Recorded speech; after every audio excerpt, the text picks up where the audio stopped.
ഞങ്ങൾ ഇന്നിവിടെ ഉണ്ടാക്കാൻ പോകുന്നത് ഒരു ഫിഷ് പാൽക്കറിയാണ്. അതിനുവേണ്ടി ഞങ്ങൾ ഇവിടെ എടുത്തു വെച്ചിരിക്കുന്ന ഇൻഗ്രീഡിയൻസ് എന്തെല്ലാമെന്ന് നോക്കാവുന്നതാണ്. ചുമന്നുള്ളി ഒരു 10 അല്ലി, അത് അരിഞ്ഞു വെച്ചിരിക്കുന്നതാണ്. പച്ചമുളക് 8 എണ്ണം, അത് അധികം എരിവില്ലാത്ത പച്ചമുളകാണ്. ഇഞ്ചി 1 പീസ്, വെളുത്തുള്ളി 6 പീസ്, മാങ്ങ പകുതി, വേപ്പില 1/2 ടേബിൾ സ്പൂൺ, കുരുമുളക്, ഉപ്പ് ആവശ്യത്തിന്, വെളിച്ചെണ്ണ ആവശ്യത്തിന്, 1 ഗ്ലാസ് കട്ടിയുള്ള തേങ്ങാപ്പാൽ.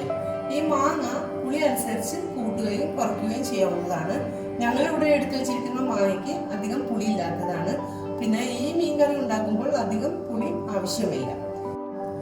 അതിനുവേണ്ടി നമ്മളിവിടെ എടുത്തു വെച്ചിരിക്കുന്ന ഫിഷ് എന്ന് പറയുന്നത് ആവോലിയാണ്.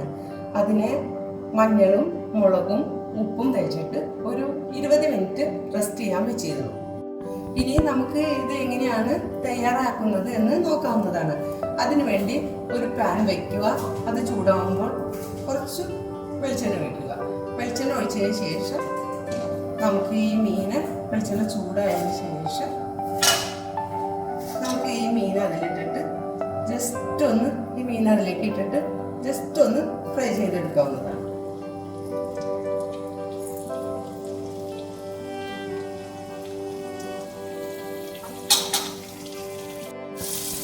മീനിന്റെ ഒരു സൈഡ് മരിച്ചിട്ടുണ്ട്, നമുക്ക് അതിനൊന്ന് മറിച്ചിടാവുന്നതാണ്.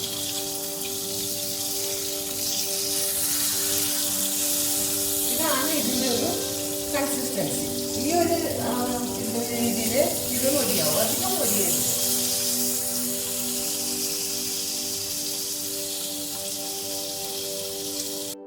അങ്ങനെ നമ്മളെല്ലാം മീനും ഇവിടെ മറിച്ചിട്ടിട്ടുണ്ട്. ഇനി അപ്പുറത്തെ സൈഡ് കൂടി ഒന്ന് മൊരിയാൻ വേണ്ടിയിട്ട് നമുക്ക് വെയിറ്റ് ചെയ്യാവുന്നതാണ്. അങ്ങനെ നമ്മുടെ മീൻ ഇവിടെ റെഡി ആയിട്ടുണ്ട്. അങ്ങനെ നമ്മളൊരു മൺചട്ടി അടുപ്പിൽ വെച്ചിട്ടുണ്ട്. ഈ മൺചട്ടിയിലേക്ക് നമ്മളൊരു വാഴ അതിൻ്റെ ഒരു കറക്റ്റ് സൈസിൽ വെച്ച് കൊടുത്തിട്ടുണ്ട്. നമുക്കിനി ഇതിലേക്ക് 1 ടീസ്പൂൺ വെളിച്ചെണ്ണ ഒഴിക്കാം. ഈ വെളിച്ചെണ്ണ ഒഴിക്കുന്നത് നമ്മൾ മീൻ വറുത്തതിൽ ബാക്കി ഉണ്ടായ വെളിച്ചെണ്ണയാണ് ഈ ഒഴിച്ചു കൊടുത്തിരിക്കുന്നത്. മാത്രമല്ല എപ്പോഴും ഫ്ലെയിം വളരെ സിമ്മായിരിക്കും. അതിലേക്ക് ആദ്യം വേപ്പില എടുത്ത് വയ്ക്കും.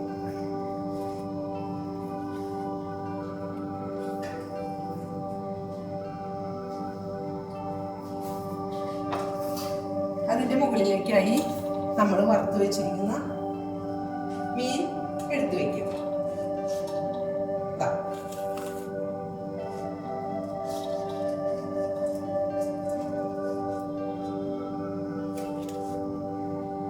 ഇങ്ങനെ ഓരോന്നായി എടുത്തു വയ്ക്കും.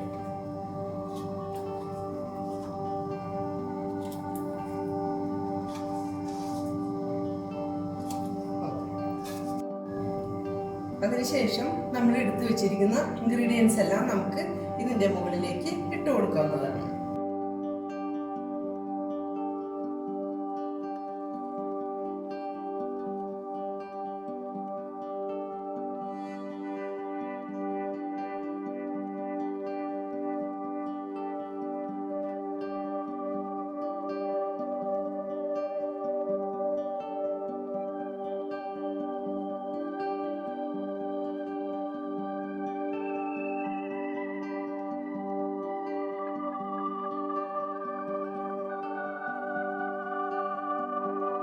അതിനുശേഷം ഒരു വാഴ വെച്ച് നമുക്ക് ഇതിനൊന്ന് ഇങ്ങനെ കവർ ചെയ്യാം. എന്നിട്ടോ അതിന് ഒരു മൺചട്ടി വെച്ച് അടച്ചു വെച്ച് ഒരു 10 മിനിറ്റ് കുക്ക് ചെയ്യാവുന്നതാണ്. അങ്ങനെ നമ്മുടെ ഫിഷ് പാൽക്കറി ഇവിടെ റെഡി ആയിട്ടുണ്ട്. ഇതിനെ നമുക്ക് ഒരു സർവിംഗ് ബൗളിലേക്ക് മാറ്റാവുന്നതാണ്. അങ്ങനെ നമ്മൾ ഫിഷ് ഇവിടെ എടുത്ത് മാറ്റി വെച്ചിട്ടുണ്ട്. നമുക്കിതാ അതിൻ്റെ ഗ്രേവി കണ്ടോ, ഫിഷ് എടുത്ത് മാറ്റി കഴിയുമ്പോൾ അതിൻ്റെ ഗ്രേവി കണ്ടാ, ഇതൊന്ന് ഇതിൽ തന്നെ ഇട്ട് മിക്സ് ചെയ്തിട്ട് ഈ മീനിൻ്റെ മുകളിലേക്ക് ഇങ്ങനെ ഒഴിച്ചു കൊടുക്കാവുന്നതാണ്. ഇത് നിങ്ങൾ എല്ലാവരും ഒന്ന് ട്രൈ ചെയ്ത് നോക്കണം. അടിപൊളി ടേസ്റ്റാണ് കേട്ടോ. എന്നിട്ട് നിങ്ങൾ ഇതിൻ്റെ ഫീഡ്ബാക്ക് അറിയിക്കുകയും വേണം.